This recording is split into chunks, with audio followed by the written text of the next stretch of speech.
If you notice, as you go through academic life, every single class kind of starts the same. Every textbook certainly starts the same, but we always begin with definitions.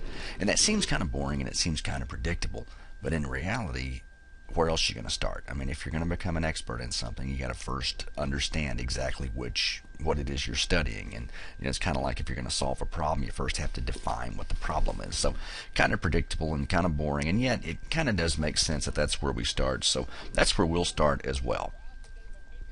Before we do that, I thought it might be good just to give a quick nod to our textbook author.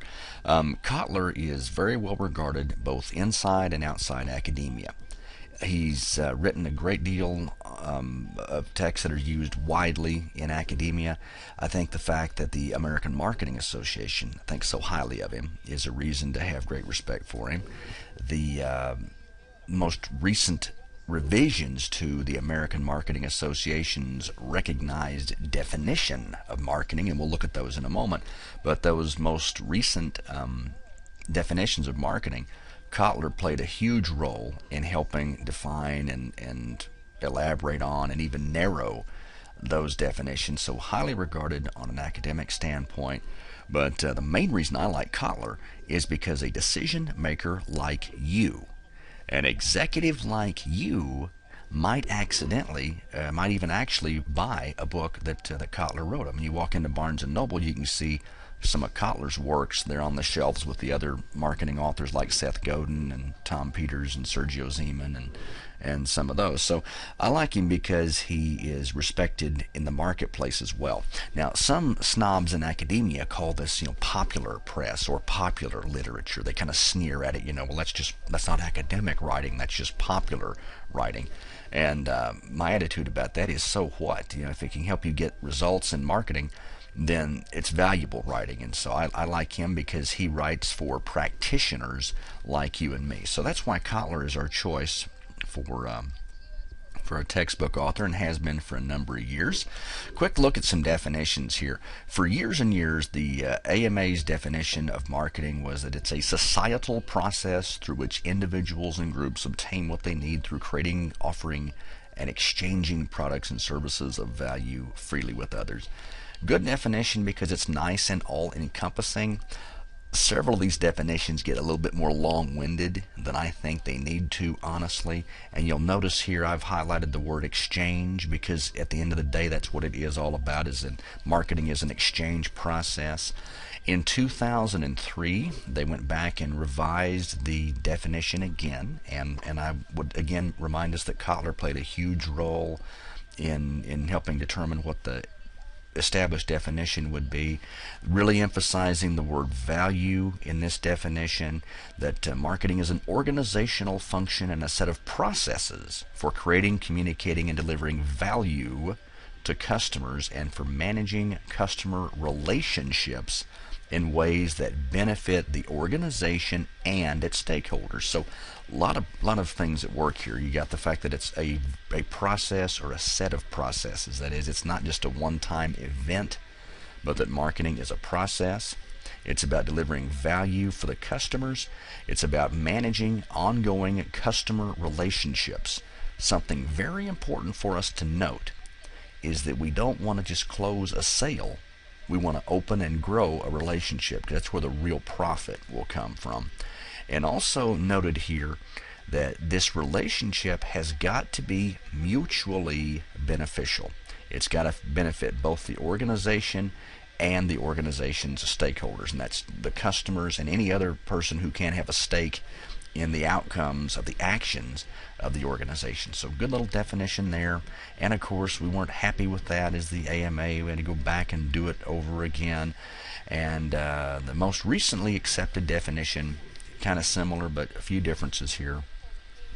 It's the activity, set of institutions and processes for creating, communicating, delivering, and exchanging offerings that have value for customers, clients, partners, and society at large. So just a different way of saying mutually beneficial, value for value relationships, and that it's most definitely a process, and that the key exchange, the key in the exchange is value, something of value for something of value.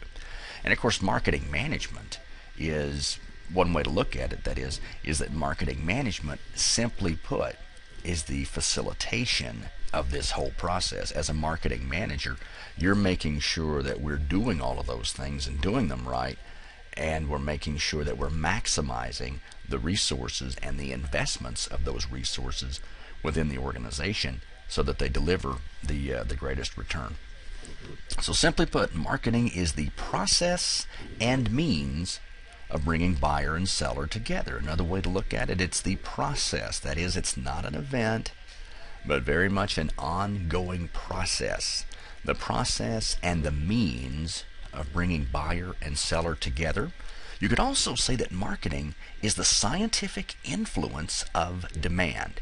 Marketing is a spin-off of economics. If you want to get some points with your economics professor, go to him and say, hey, I didn't realize this, but marketing is a spin-off of economics. Well, the reason for that is that in the study of economics, we talk about the outcomes. We talk about supply and demand and how those are cause and effect, and report on things after the fact. Marketing, however, is all about stimulating that demand. And if you really stop and think about it, consumption drives everything we do. Consumption drives our whole economy. If the consumer stops spending, the economy grinds to a halt. And so what the role we play is of great importance. And marketing is what creates that demand. And to meet those demands are why we go to work, basically. We go to work so that we can spend money to have the better quality of life. And so you could argue that we are a society about consumption, and you could also argue that marketing helps deliver the good quality of life that we enjoy as a free market economy and as a society today. So one way to look at it also is that marketing is the scientific influence of demand. So if marketing is all about bringing buyer and seller together, we could consider marketing the scientific influence of demand. All of these things you see at bullet point number 3 here, all of these are part of those processes that help accomplish that. It's marketing is indeed advertising, sales, public relations, service. Anything that connects with the customer is a marketing issue. A lot of times, when you ask for someone's definition of marketing, they'll say, well, it's advertising. And that's not an incorrect answer, because most often advertising is the window through which the whole brand, the whole organization is viewed. So from the customer standpoint, that's not an incorrect answer. Some will say, well, marketing is sales. Until a product gets sold, nothing happens. That too is not an incorrect answer, because that's exactly right. If marketing is about stimulating demand, there has to be a purchase made at some point for that to happen, or for that mutual benefit to take place. So there's all these functions underneath the umbrella of marketing, and that is why marketing is simultaneously absolutely fascinating and also a little frustrating, because there's so many variables in the equation, so many gears in the mechanism. A lot of thought has to go into it. So because it can be complicated all by itself, I like to urge us to try to find things that are try to find ways to keep our definitions and our philosophies on how to execute, try to keep those as simple as possible, because what we'll find is that the world around us, the dynamic marketplace, the dynamic environment in which we do business, that makes things complicated all by itself. So here's some other definitions. The few that I showed you on that previous slide, that's just kind of my amalgam of definitions. The ones before that, of course, were what the American Marketing Association has to say. Here are some that I've picked up over the years from some of my favorite authors. And one that I really like is from an author by the name of Sergio Zeman. And Sergio Zeman was formerly the chief marketing officer at Coca-Cola. And he had a very interesting approach to marketing. And that was that if he spent money on marketing, the only thing he cared about was if it sold more Coca-Cola products. And he didn't care if the ad was beloved. If it didn't sell more Coke, he would pull it. For example, there's a famous add the Mean Joe Green Coca-Cola commercial, and you can see that on Blackboard if you're interested in looking at it. But the old Mean Joe Green Coca-Cola commercials won awards. People loved the ad, generated all kinds of buzz, but did not sell additional cases of Coca-Cola, and as a result, he pulled it. So he defined marketing as anything that sells product. It's good marketing if it sells product, and I think that's a good metric to look at, because as managers, we are charged with delivering return on investment. So if we can show that our marketing investment sells product, it therefore then is good marketing. And so I like his definition. He went back and revised it a little bit, though, in some of his later works, and I think this is an even better definition, because in marketing, we're not always interested in just selling product, or we may not always be just immediately selling product. So, for example, in a not-for-profit, we're not trying to sell products for the sake of growing our bottom line. We're trying to accomplish some purpose. We're trying to do some good. And so if we're the Oklahoma Blood Institute, for example, while we may sell the blood that we collect to hospitals and those kinds of things, what we're really working to do is make sure that we accomplish the objective of making sure that those who need blood get blood. So the goal is to serve that purpose, not to make a profit. And so to say that we would try to judge a not-for-profit like that by its, quote, sales, end quote, would be a little bit, that'd be a little bit misguided. Instead, we look at results. Does our marketing get results? So if we do a campaign designed to get more people to come in and donate blood, and people do come in and donate blood, then one could use those as results and could say that the campaign accomplished what it set out to do. So I think this is a better, more universal, more useful definition, that good marketing gets results. And you can read a neat article by Mr. Zeman on this very subject on Blackboard, and get some more of his philosophy for where that comes from and why he feels that way and so on. Of course, you can't talk about marketing without talking about an author that many consider to be the father of both modern management and of modern marketing. I'm speaking, of course, of Dr. Peter F. Drucker. One of my colleagues actually calls him Saint Drucker. You'll find Drucker quoted all over the place. You pick up a management textbook, look at the index, and I'll promise you the word Drucker appears. I have blogged about Drucker several times. If you're kind of wanting some background, you can go to my blog at burtmarketing.com and do a keyword search for Drucker and see some things.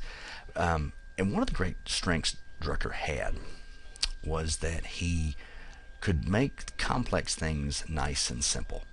And he very simply defined marketing as such. He said that businesses exist to create and serve the needs of customers. The business exists to serve the needs of customers, to create a customer relationship and to serve those needs. Now, a traditional definition of business typically involves profit. We typically say that a business exists to make a profit, and those profits benefit the people who invest in that business. Drucker's thought, though, is that if the business will go into business with the idea of serving customers, giving the customers more value than anybody else, then profits can come as a result of that. And that may sound a little bit idealistic, but some of the great organizations that we'll study do just that. And so I would urge you to involve this as you're looking at philosophy to help you make decisions as a marketer, to consider what Drucker has to say. And again, I like this definition because not just because I'm a huge Drucker disciple necessarily, but because it's a simple and easily defensible definition. I mean, if we go in with the idea, we choose the right customers, and that's very important. We choose the right customers and then work to serve them better than anybody else, then we should see profit at the end of the day as a result. So I love that definition. Another one of my favorites, and I happen to know this author personally, she wrote a 67-page classic called The 7 Marketing Mistakes Every Business Makes. And it's a short book, but it's a powerful book and an easy to implement book. And I love her definition because it is all encompassing. As a marketing manager, as we're looking at what do we need to study, what do we need to monitor, what do we need to constantly improve on, the definition she has to offer here really gives us a lot to work with. And Terry Langhans says that marketing is anything that helps or hinders the sale or use of your product or service. It's anything that can help build a relationship, and it's a marketing issue is anything that can help build a relationship with a customer, or it's a marketing issue if it can hinder that relationship with the customer. And it involves not only earning that customer's business, not just the sale, but even the use of that which we're selling. So good, powerful, and short definition here. Marketing is anything that helps or hinders the sale or use of your product or service. Another little visual here that regardless of what your definition is, regardless of what your favorite definition is, it still comes down to this. Marketing being the process and the means of bringing buyer and seller together. And it's got to be win-win. It's got to be of value to the customer, the buyer. The customer has got to get something of value. And the seller, we the marketer, also have to get something of value as well. We give the customer something of value in terms of our goods or our services or the ideas, whatever we market, whatever we offer in this value exchange. And the customer then eagerly gives up something of value. In most cases, the price or the money the customer has to give up is going to be what they give up in the exchange, but it could be other things. We could be asking the customer to give up their most precious resource, which is their time. If we're a not-for-profit and we're trying to get a customer to volunteer their time, that is something they would give up in the value exchange. If we're trying to modify behavior, if we're an awareness campaign for tobacco use, we're trying to get people to stop smoking so that they'll live longer and be more productive citizens. That's, you're asking them to give up a choice, basically, and so that could be considered something in the value exchange too. So anything that could be offered and gained in this value exchange is potentially what we're marketing. And so it's important that we become students of our own organization and ask those kinds of questions. We ask, what exactly is it that we're selling? What is the value that we have to offer? What is our value?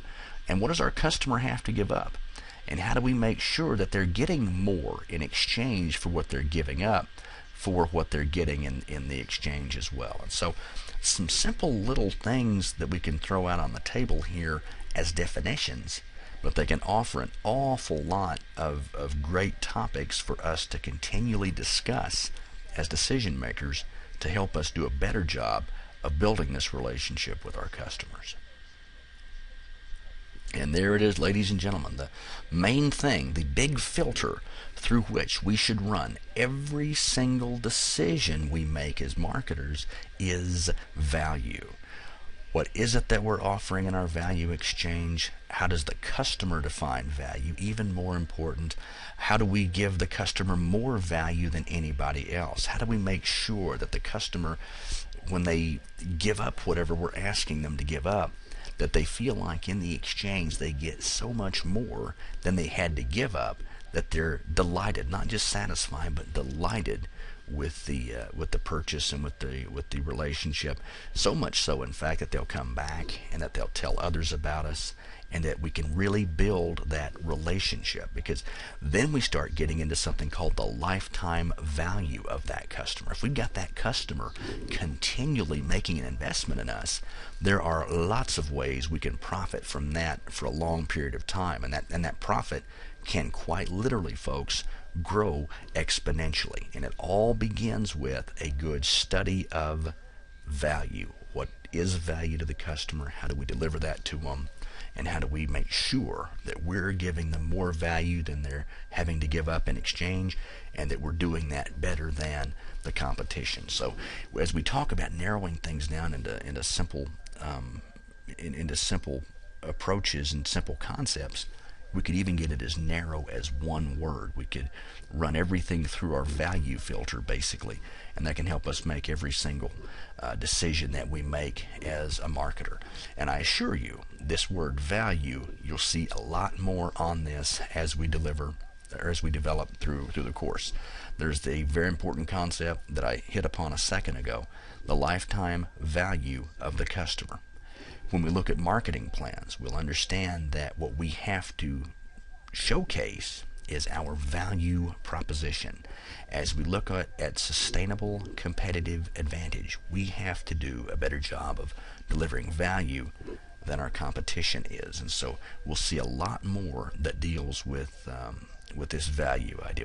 We also want to look from the marketer's standpoint, which customers are the most valuable to us, on which customers do we want to continue to focus our marketing efforts, on which customers do we want to continue to invest, and which ones do we possibly want to divest of, or a number of things that we can look at as metrics for making decisions. But if we had to narrow the idea of the relationship that we build with the customer down to one word, if we had to narrow marketing down to one word for that matter, I think a good one-word definition would simply be value, because at the end of the day, that's what it comes down to.